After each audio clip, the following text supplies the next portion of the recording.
Welcome to the fourth episode of the Pre-Health Purple Hawk podcast brought to you by Pre-Health Advising at Hunter College. I'm here today with Besmira Alija, who is a current second year, first generation student at Harvard Medical School. She is a proud graduate of Hunter College from the class of 2020, where she received a degree in both biological sciences and interdisciplinary studies. Welcome to the podcast, Besmira. Thank you so much for having me. I'm really excited to be here. That's good. That's good. So I guess we'll just get straight into it. First question, what inspired you to pursue a career in medicine? I love this question, and it's so funny to me because when I was applying to med school, nobody asked me the question. Nobody asked me like during interviews why medicine. So now I had to like look back to my application and be like, oh, like what were my initial reasons for wanting to go into medicine and how does it compare to now?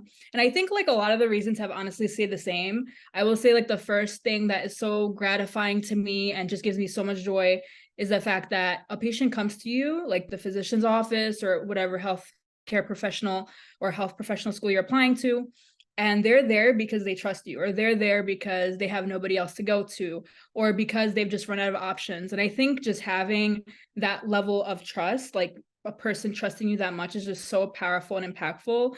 And as a physician or as a healthcare professional, you're placed at the forefront of both health and wellness as well as death. Like you're going to be there for a patient's best moments, but you're also going to be there when a patient takes their last breath. You're going to be there. You're going to be one of the last people see when it's their last day on earth. And I think that's just so powerful. So that's like one of my biggest reasons. And now that I'm in med school and like almost done with clerkship year, I can honestly say I feel the same, and I feel that same joy. And I love talking to patients and I love being there for them. Like, for example, the clerkship that I'm in, it's an integrated program, which basically means that we have longitudinal patients that we follow all throughout the year. So one of my patients that I have, whenever he has a problem, whenever he has nobody else to talk to, he'll call me to update me on his health or if he's worried about something. And that just feels so nice, like to be that person for somebody. So that I feel like that's a big reason. I think the other thing is that there's really, I mean, I'm biased, but there's really no field like medicine. It's so exciting. There's always innovation. Healthcare is always improving. And I think that's really nice. And there's obviously like so much more to improve upon as far as like healthcare access, equity, innovation. And it's nice to be in the position to witness that unfold. So I feel like those are my big kind of two reasons for wanting to do medicine. I'm glad I was able to give you that med school interview question. But no, that's a really powerful reason. I never really thought of that, seeing that you're both, there to care for people, but then sometimes you'll be like the last person people see. So, I mean, that really does like kind of show how powerful the role of a doctor is. So yeah, Mhm. that's really cool. So my next question for you is, how was your journey applying to medical school? I mean, you go to Harvard, so I think everyone at Hunter is really gonna definitely watch this video to see that, to see this question. So how was your journey applying to medical school? And do you have any tips for current pre-medical students? Yeah, I think applying to med school, as you can imagine, is very difficult. And I feel like difficult is such a broad term, but it's difficult in terms of the length of time it takes to apply. The application cycle is a whole year. It's difficult in terms of finances. Like med school application is it's just so expensive and everything just adds up. And I think also from like a mental and even physical standpoint, it's very draining. So it's hard, but I will say that there are ways for yourself to make it a lot easier. And to do that, I think preparedness is the most essential step. So make sure you're prepared. The good thing about being at Hunter College is that the pre-health department has a committee letter process, and many other schools have this as well, where you start the application process probably like a little less than a year out from when you're going to apply. So Camille and everybody else in the pre-health department is going to have you write your essay, write your working activities, get it edited, right? So then when the application opens up in May, you don't have to worry about doing all that because you already did it, which is really nice. And I think also like in terms of secondaries, this is really good advice because they come in fast. Like once your application is in, it's verified and the schools get it, like you're going to be getting secondaries every day, like multiple times a day. It's crazy. So I think what helped me and what I would recommend is finding the essay prompts online. And like mostly year to year, they stay the same. So like they'll ask, why medicine? Tell me about a struggle you went through, whatever, right? And you can find those prompts online. And the way I did that was like, you look at the school you're applying to, you go like, let's say Harvard Med School, student doctor network on Google, and it's the first prompt, and then you'll see like all the prompts for that school. So then you can put all of them in a master document and start typing out the answers. Just like when you have some free time, type it out, so that by the time that you are getting secondaries during the application process, you'll already have had all the answers to those questions. So I think that really helped me a lot because, like I said, it's a stressful process. There are so many moving parts. You have to make it easier on yourself. So that's the advice I would give. And then, as time moves on, you're going to be getting interviews. And I feel like that's the most exciting part. I feel like that feels really good to have put in all the effort and then finally have people realize, like, oh, this student, we really like this student. We want to know more. We want to interview them. So that's kind of how it went. It was difficult, but as long as you're prepared and you're ready, then you will do great. Thank you for the tip. I do have a follow-up question in regards to Yeah. the secondaries. Would you suggest students to reuse secondaries for other med schools, or should they personalize it to that med school? Or I guess it depends on the question, but yeah. Yeah, that's a good question. Honestly, there's just so many there's so many questions per school, and like the amount of essays total will probably be over 100, right? So it's so valid to so valid to want to reuse essay questions and answers. And honestly, I would recommend it. However, there are ways to make it more personal. So like, let's say the question is, why do you want to become a doctor? Obviously, your answer is not going to be different for different schools, but in a way to make it personal, you could say, I want to become a doctor, let's say, because I'm interested in health equity. And I noticed that Harvard has XYZ. I'm interested Mm. in health equity. And I noticed that Quinnipiac, I'm just moving down the states from like Massachusetts, has this program, right? So reuse them, but you can make them personal, and also be careful when you're editing your essay prompts that Yeah. you're not putting the wrong school name. Like you're applying to Harvard, but you're saying, "Oh, I want to go to NYU because," right? So, but yeah, I think that's totally fair. A bunch of people do that. I did that definitely, and it's fine to do that, and it'll save you a lot of time. So, yeah. All right, that sounds great. I do have one more follow-up question in terms of applying to medical school.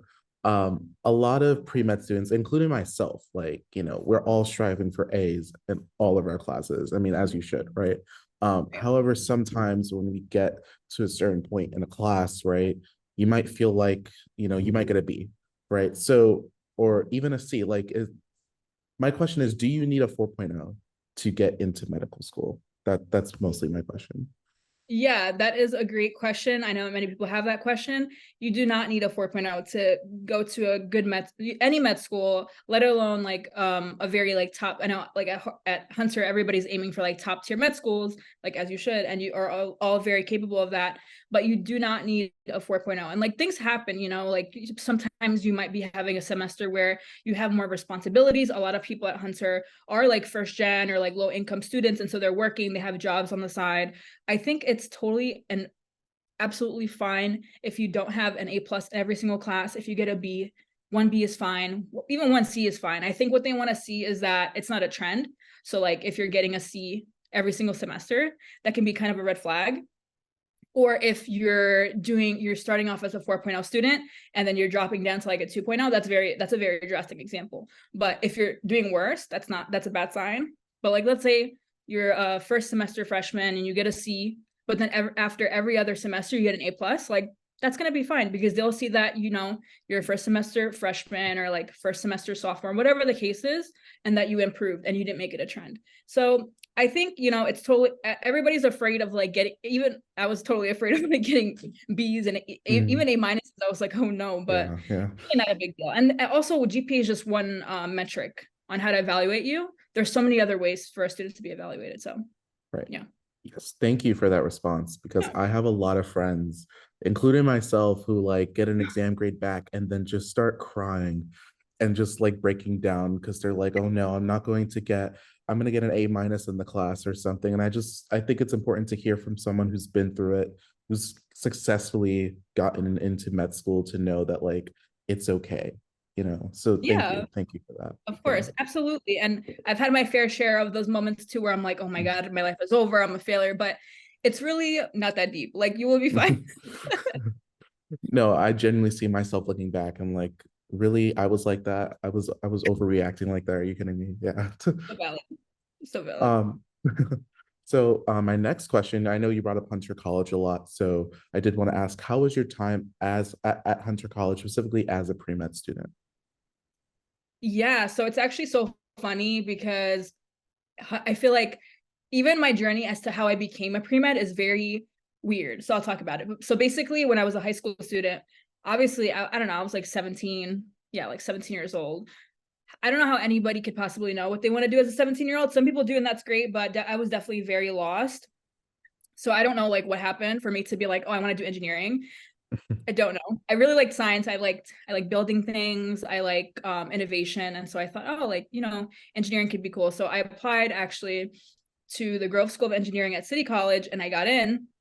And then when it came time to send my deposit, I sent it, and like back in the day, not even that long ago, the deposits were sent by mail, and the check got lost, and so they never got it, and I lost my spot at City College, which was crazy. Yeah. So then I was like, oh no, like what do I do? Because the deadline was done, I lost my spot, and so I had also gotten into Hunter. So I said, let me go to Hunter. If I enter the pre-health track, I can fulfill some of my science requirements, and then if I end up still wanting to become an engineer, maybe I can transfer. So I ended up joining the pre-health department at Hunter as a freshman. And I remember like there was a moment in high school when one of my Spanish teachers was like, oh, this girl's going to be a doctor. I was like, no, I would never become a doctor. Like I was really against it. So it's just so funny being here now. So I started at Hunter. I started going to all the workshops and I was like, this is kind of cool. Like this is kind of interesting. And at the time, and I'm sure still now, like Hunter gives a lot of those workshops about volunteer opportunities, research opportunities. So I just started going to all of them because I thought this is interesting. And I started getting involved in volunteering and research and all these things. And I think my experience at Hunter was really good because they just offer you so many resources. People think of it like, oh, it's a CUNY, it's a city school, but like Hunter is so close to like HSS, Weill Cornell, MSK, and it has connections to all those facilities and institutions. And so I think it's a really great place to be. And honestly, like a lot of the opportunities that I gained were because of Camille and Nina and like the Hunter advisors. Like, for example, one of the things that I did during undergrad, my time at Hunter, was the summer program called SCORE. At the time, it Oh, was called. Oh, you've heard of it, right? oh, I'm Is doing it it still? this summer. Oh, good. Yeah, Yeah. it's a great program. And so I joined that for the summer, and then I ended up staying in that lab for 2 more years. And then my gap year job was with the postdoc that I worked with in that summer lab. So like that was like three different opportunities just from one. It was because Camille told me about it, Wow. which was awesome. So I had a great experience, and I'm still like very close to Camille. I still talk to the professors I met as a student at Hunter College. I loved it. All right, that's great. That's really good to know. Yeah, and I agree. Like Hunter College has so many connections. Like Camille, I know she sends out tons of emails Oh every yeah. day with millions and millions of opportunities. That's why sometimes like students are like, dang, I don't know where I can like volunteer or anything. I'm like, just check your email. Like it's there, I Yeah. promise. There's opportunities for everyone, no matter your GPA, no matter like there's opportunities for everyone. So that's I really like that about Hunter. They really want to connect us with the outside world. So yeah, thank Yeah, you. absolutely. And you did mention a gap year, so I did want to ask you about that. So did you take a gap year, which I believe you said you did, right? How did it help you on your medical journey? Do you think you would still be in the same position if you didn't take the gap year? So yeah. Yeah, that's a good question. So I actually took 2 gap years and I am so happy that I did. So I graduated in 2020, which was when COVID had just started. So that was a crazy time to be alive. Um, so I knew I wanted to take at least one gap year, but I think COVID really motivated me to take a second one because at that point I had not taken my MCAT. I was like really just not mentally prepared for it, to be honest. And I was not prepared to apply to med school mentally at all. And I was like, there's no reason to rush it. I will just take 2 gap years. And I really am happy with my decision. I think gap years really give you the opportunity to get additional experience if you need it. Like, let's say you're weak in research, then you could do, a research job. Or if you need more clinical experience, then you do a clinical experience. Also, it's just nice to not be in school, I think. So I think that was like a big part of it for me too. I was just tired. Like it was, you're an undergrad for 4 years, you're working really hard, pre-med is hard, and then you are expected to apply like straight out of not so much anymore, but like the expectation if you apply straight out of college, like that's just unrealistic. And now gap years are becoming much more common. And you have to also take into account that the application year is a whole year. So if you take one gap year, it's not really like, you're not really having any time to yourself to work or to do anything, because you're going to be applying. Like as soon as you graduate, the application process has already gone underway. So definitely important to keep in mind for students that are considering taking one gap year, thinking about two. I think two is a sweet spot for me. I think three would have been too much. And as far as your question, like how it helped me, I worked as a research technician at Columbia, and the majority of my job involved developing genomics assays. And I was like the only research technician in that lab. And so I got to get a lot of experience, make a lot of connections, which are really important in the med school application process, like more than people think. And I just felt like I was able to get some publications out, do some abstracts and poster presentations, and it was great. I really enjoyed it. I talked a lot about that experience during my time interviewing, and yeah, I would highly recommend at least one gap year, if not two. So, Okay, so that's good to know. So 1 to 2 gap years. I'm glad to know that's really helpful. I know a lot of my peers are definitely thinking of taking a gap year, but a lot are also against it. They just feel like I really want to move on with my life. Like I really just want to go straight into it. But that's good to know that there's like a lot of success that can come from taking a gap year, even two. So thank you for that. So I know a gap year helped you, but also you were in Thomas Hunter Honors and you were also a McNulty Scholar, correct? mm-hmm. So how did that help you as well? Yeah, so it's interesting. So I was always interested in history and like sociology and like the humanities. And in high school, I took like AP US history, and I took all these like history courses, and I was really interested in that. I did sociology for a college now class, and I obviously liked science as well. So I wanted to do like a bio and sociology double major, which very ambitious as a little freshman, but but then I found out about the Thomas Hunter Honors program, and basically it's an interdisciplinary studies program where you take classes in history and sociology and politics, and you just learn so much. And I think the way it helped me is, I think like aside from just being a biology major, which is perfectly reasonable and fine, I think it made me a lot more well-rounded. And it's just nice to get a break from like all the science classes. Like it was a nice break to my schedule. Like after bio, I would have, or like after chemistry, I would have like a sociology class, or after bio, I would have like a history class. And it was just really nice. I got asked about it, I think 1 or 2 different times, because it is kind of like a interesting major. I feel like interdisciplinary studies. So I got asked about it, and we were required to read a lot. So I got asked about the kinds of books I read or the things I wrote while in that class. So I really enjoyed it. I think it was a very fun experience, and it provided like good networking and connections too, which as I said, like really important for med school. And then McNulty was another thing that was really helpful. So that's essentially a research fellowship. So for those, I'm not sure about now, but at least when I was in it, it was for women in STEM, and it could be like anything, like math, computer science, obviously like medicine, the basic sciences, and it provides you with a fellowship. So it's like helpful from a funding perspective, and also it gives you like a formal way to do research. So I was in a research lab, but it felt formal because I had a project that was designated by the McNulty Scholars Program, which was nice. And then they funded me to go to a conference 1 time a year, which was really nice. So I didn't have to worry about that. It also is really good as far as networking too. Yeah, so I think both of those were really, really helpful for those who are interested in research or humanities and are considering doing either of those. I would definitely recommend it. Wow, that's amazing. I understand. I definitely see the ambitious freshman. I'm also a very ambitious freshman. I'm double majoring in biochem and African American studies. Wow, Uh, cool. yeah, I don't know. I'm a little too ambitious, so we'll see if that changes. But so I'm glad that these resources at Hunter were definitely able to help.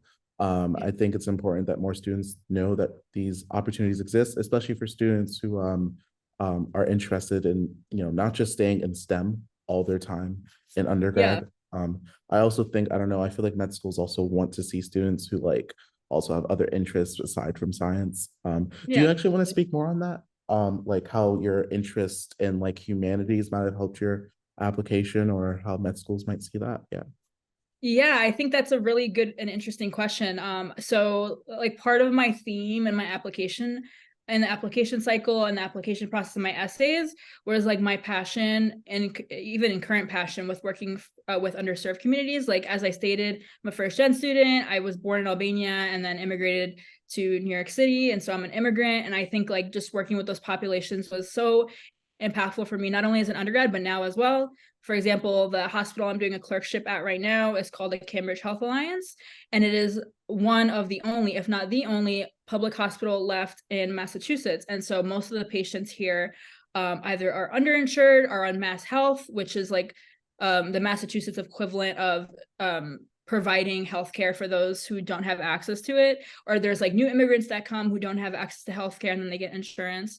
So those are, those are all really important to me, have been and still are. And I think studying the humanities allowed me to get a more formal understanding of kind of how society is, what are the systems in place that allowed for health and have been allowing for health inequity to occur. Why is it that health equity or inequity exists, and how can we lead to a system in a society that does have health equity where everybody is able to get the care they need. So I think just like, more than just from a personal experience standpoint, you read books and you read the history and you understand the way this country was structured and why it was structured, and how that needs to change in order for patients who don't have the care they need to get the care they need. So I think that was kind of a way in which it was helpful, and I still think about those things a lot now, especially being at a hospital in which the patients here have such a high need. I always think about the different books I read and what my professors have told me, and the different topics of humanities that I learned. I still think about it today. So I think that's how it's been really helpful for me. Yeah.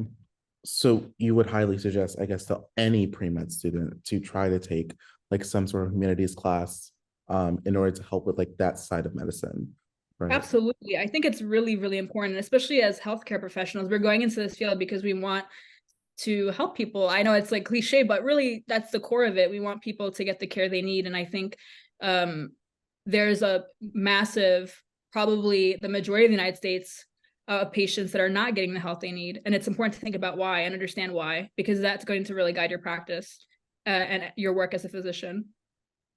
Okay, sounds great. My next question is, you're in medical school now, you've made it. How is your experience? How is your experience in medical school right now? Is there also I want to ask, is there really a huge difference between undergrad and your med school experience? Like, how is it so far? Absolutely. I love med school. I love it. Even though right now it's really, really difficult because I'm in my clerkship year, but even still, like I really I love talking to patients. I'm so glad I chose to become a doctor. Like I don't regret it. I would do the whole process over, except maybe not the MCAT, but I would do it over if I could, As far as what makes it, how my experience has been so far, it's been really good. The first year at Harvard, at least, the curriculum has changed now, so keep that in mind. But our first year was preclinical. And so we were in the classroom, we were in small groups, and we were given like patient cases and worked together to kind of solve the case and think about the physiology and the management and all these things about the patient cases. So that was really fun. But toward the end of it, I was like, okay, I'm ready to go to the hospital. Like put me in, coach. So that's where I'm at now. I'm in my clerkship year and I've been really enjoying it. As I said, I'm kind of in an integrated program, which I could talk more about that.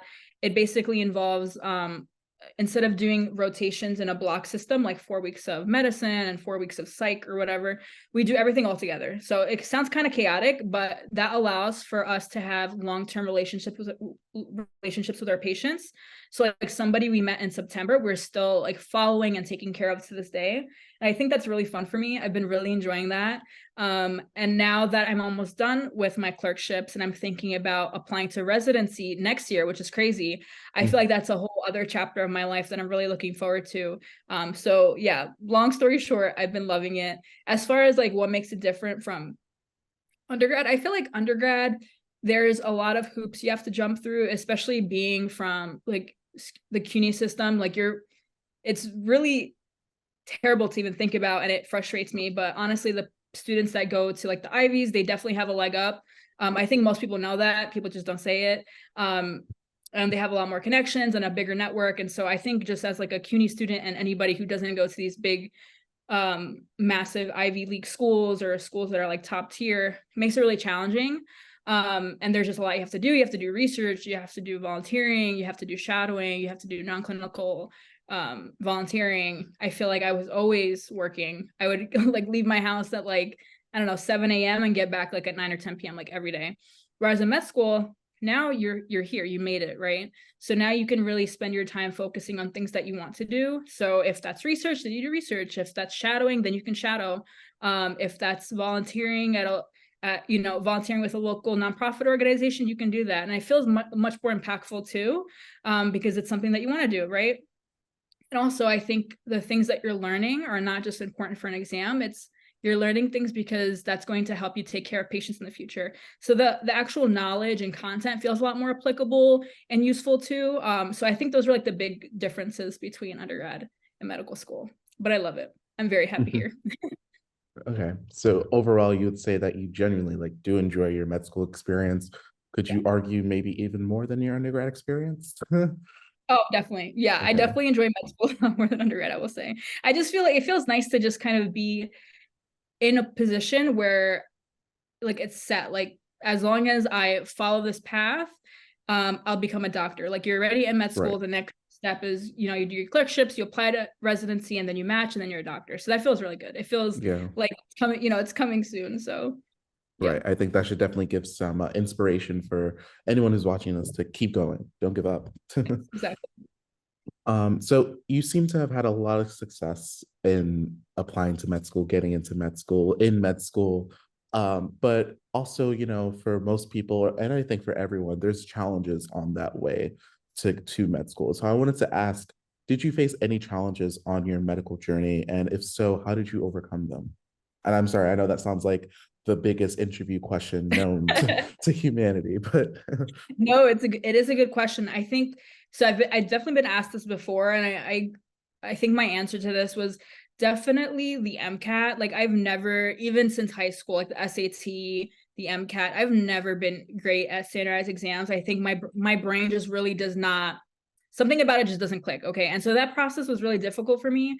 And I think also applying to med school and taking the MCAT during COVID was terrible, I will admit.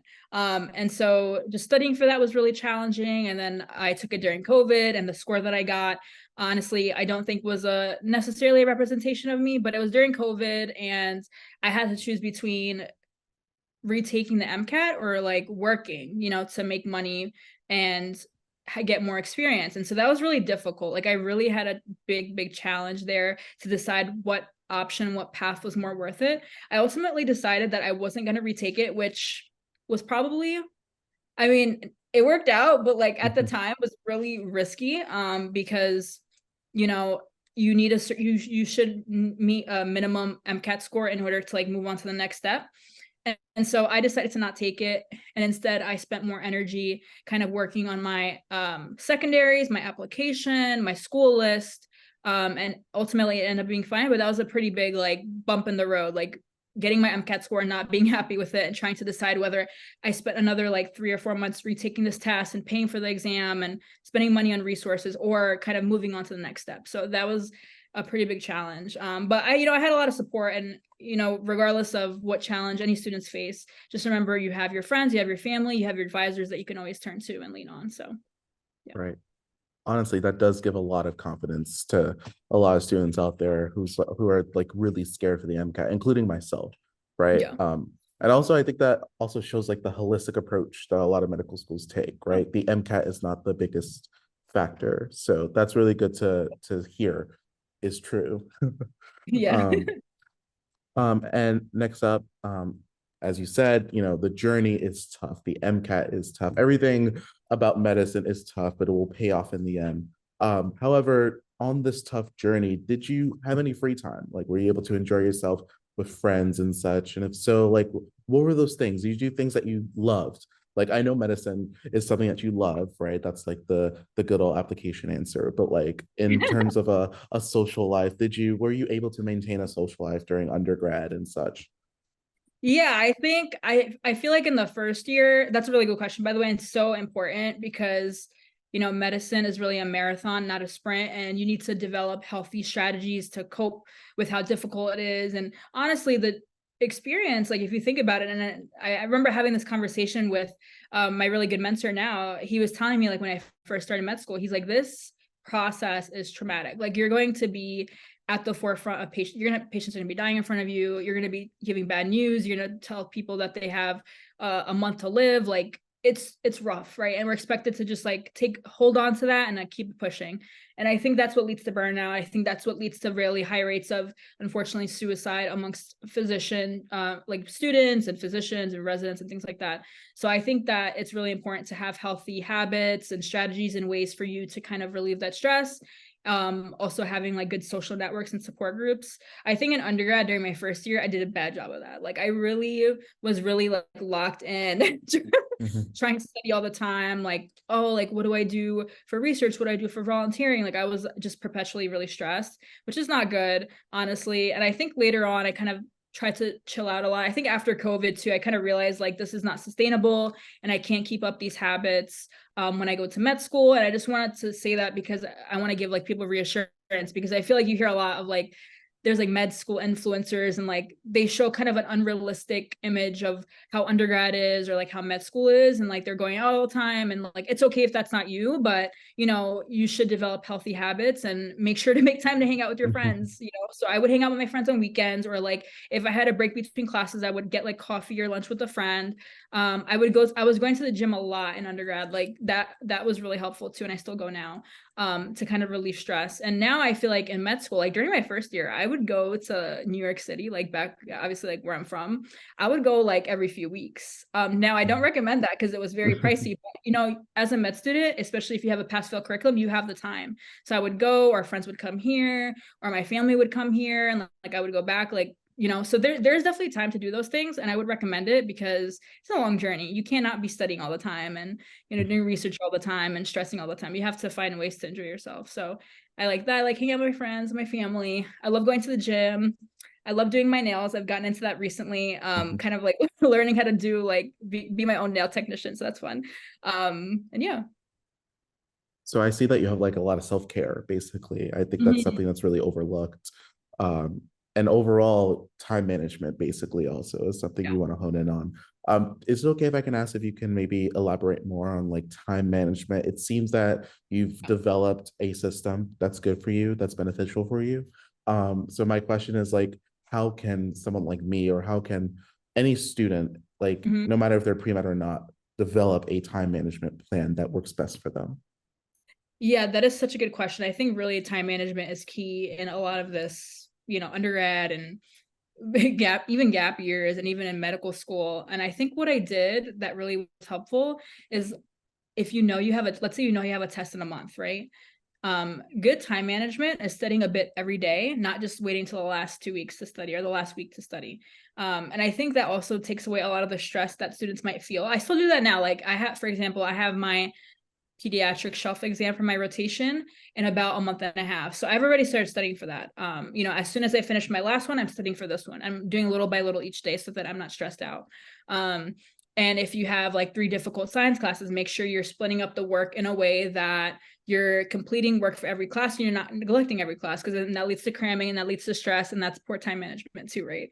And I think that's a really good skill to practice, because it's not only important in your exams, it's going to be important in patient care, right? So like when you're in the hospital and you're being asked to do certain tasks, like you need to make sure those tasks are done. As soon as somebody tells you to do something, you have to do it, right? And so that'll show also in patient care, and it'll show in obviously your exams, and it'll show in you as an individual as a whole.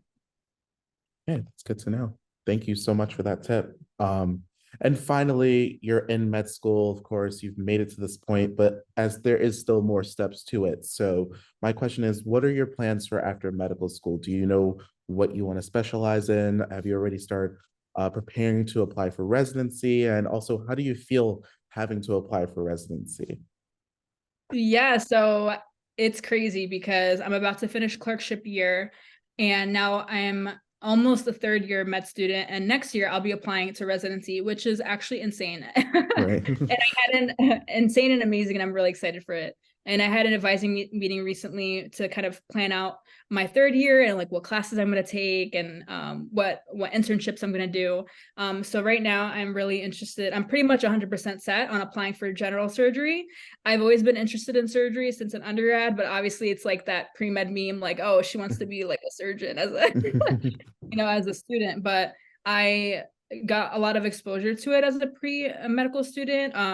Because of SCORE, I was able to shadow some of the surgical oncologists as an undergrad, and I thought, wow, like the operating room is just so amazing. Like it's so cool, but it's obviously different shadowing and actually doing, helping out on the surgery. So now as I'm a clerkship a year, I'm able to like scrub into the surgeries and help suture or help do small tasks here and there. Like recently we had an inpatient we had a patient in the office. We did an office procedure, and the surgeon pretty much like it was a little cyst, and he pretty much let me cut out the cyst and suture, and it felt so cool. And I'm like, wow. And it was so simple. It's a very simple, tiny little thing, and I'm like, I just feel amazed every time, and it's so exhilarating to me every time.